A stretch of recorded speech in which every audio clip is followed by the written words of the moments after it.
Beyond the Gates spoilers for Thursday, May 15, hint that Ted Richardson will sport a new face, while Catherine "Cat" Richardson claps back by making a bold move. In addition, Ashley Morgan and Derek Baldwin may need to face that the end is near, so it's time to dive into what fans should expect during tomorrow's show. Interestingly enough, the Thursday, May 15 episode will mark Eva Thomas's birthday, and the girl will struggle for some sort of connection. While she enjoyed a nice pizza night with Martin Richardson and his family during the Wednesday, May 14 episode, it sounds like she'll be back to being alone on Thursday. After all, her mom has completely cut ties with her, and Leslie Thomas was the only family Eva ever knew. Still, there's a good chance that Eva may run into her dad, who will be sporting a new face. Beyond the Gates spoilers for May 15 indicate that the show will mark actor Keith D. Robinson's first appearance as Ted Richardson. So it looks like Morris Johnson has officially wrapped up his run on the new CBS soap. If Ted is around, Eva's birthday may not be that bad. So here's hoping these two can continue to bond and Eva's dad can lift her spirits. Across town, Kat will do something major to turn the tables on Leslie Thomas. So what could this be all about? It sounds like Kat will corner the villainess during the May 15 show.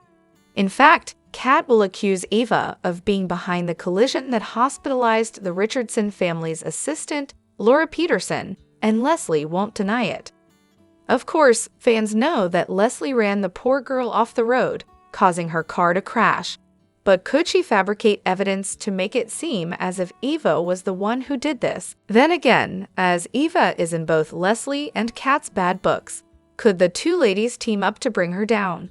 Here's hoping Kat won't stoop that low. Lastly, the honeymoon is clearly over between Ashley and Derek. However, during the May 15 episode, the two will clearly tiptoe around this. The fire and passion fizzled the day Derek moved into Ashley's apartment, and it's clear that this super couple's days are numbered in Fairmont Crest.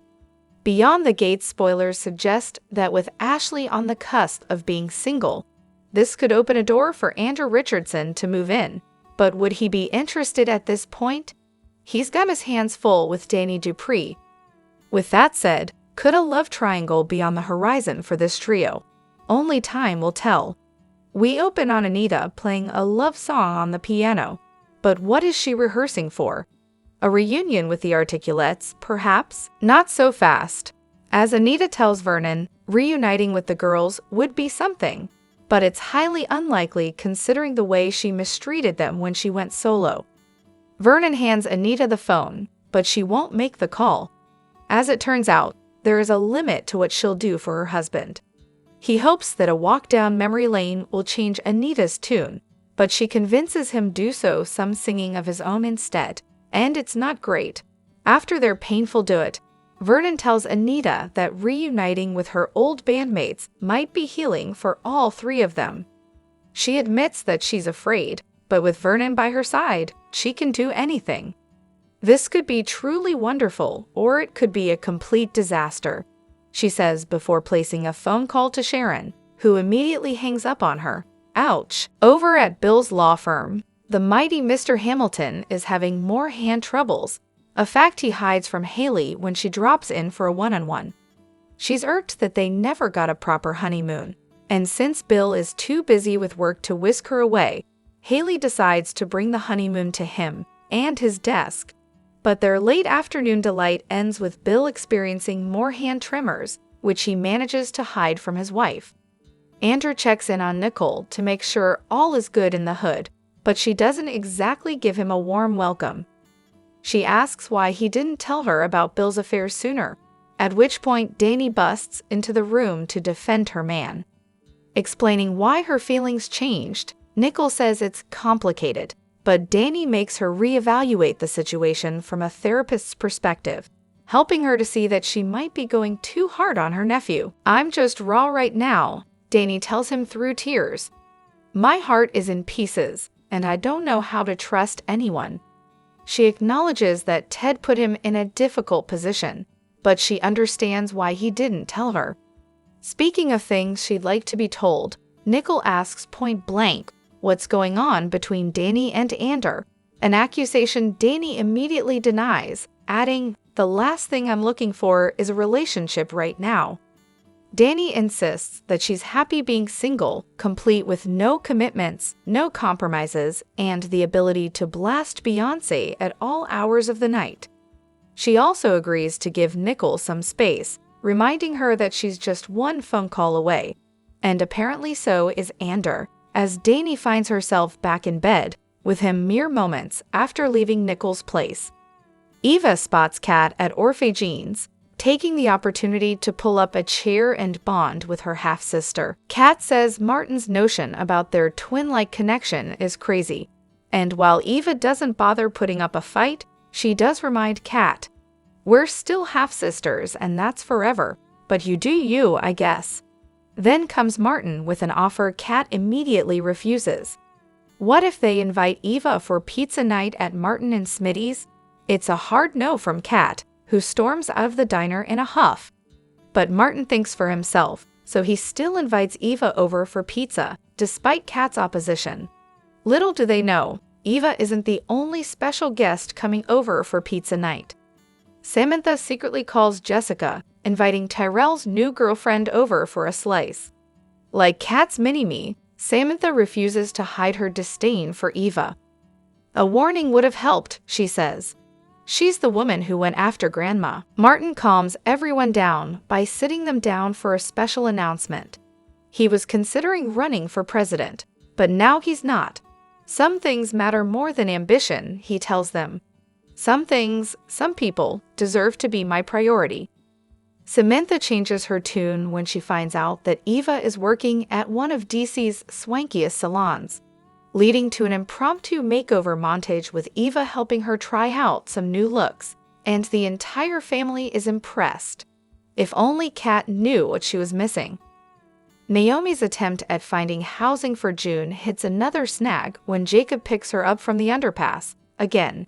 Even worse, June appears to be pretty sick, much sicker than she's letting on. She says it's all part of living on the streets, and that she's used to it.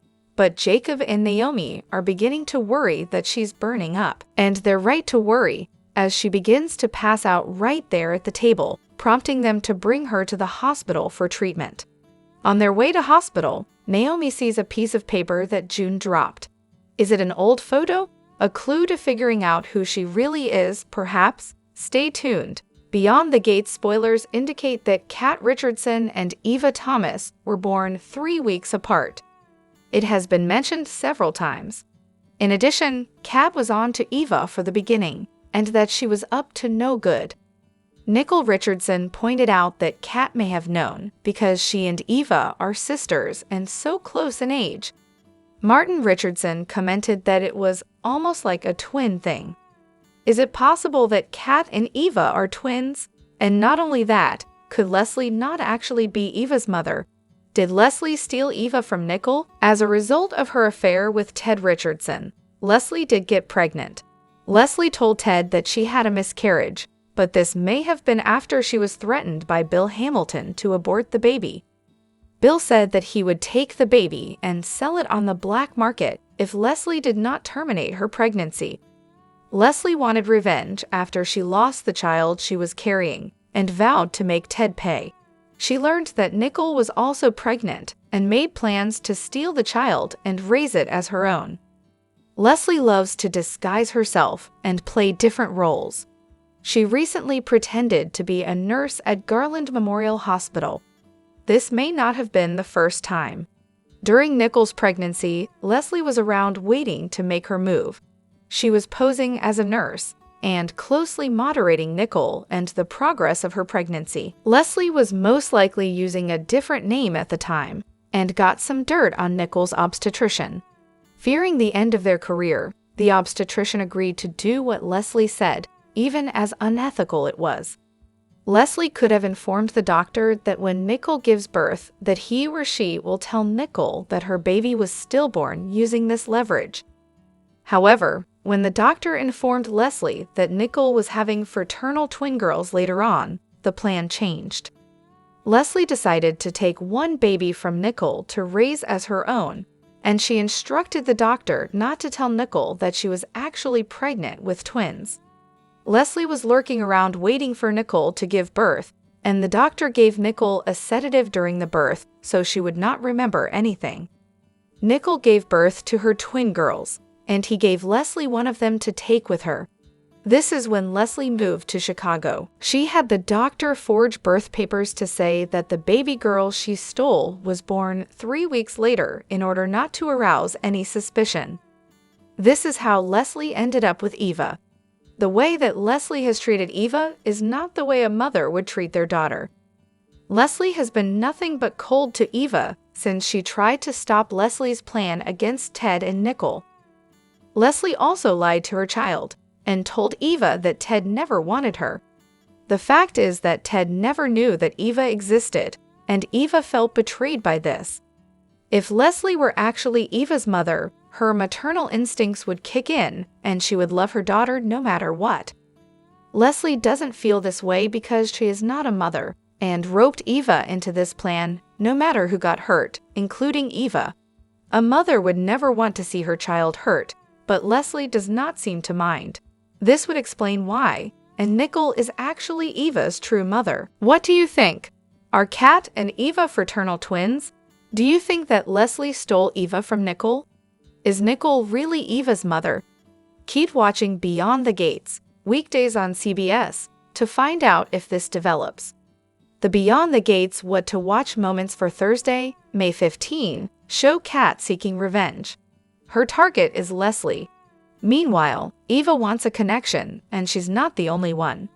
Ashley and Derek are desperately trying to hold on to their relationship, which is coming apart at the seams.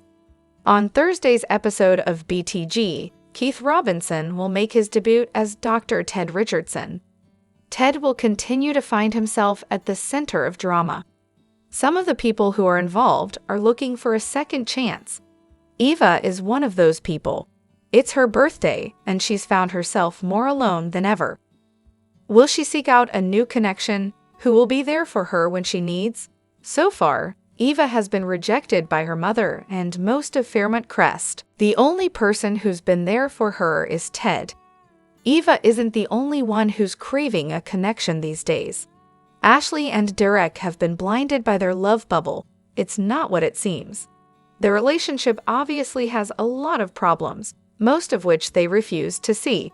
On Thursday's episode, they will continue to tiptoe around the truth. There's a growing divide between them.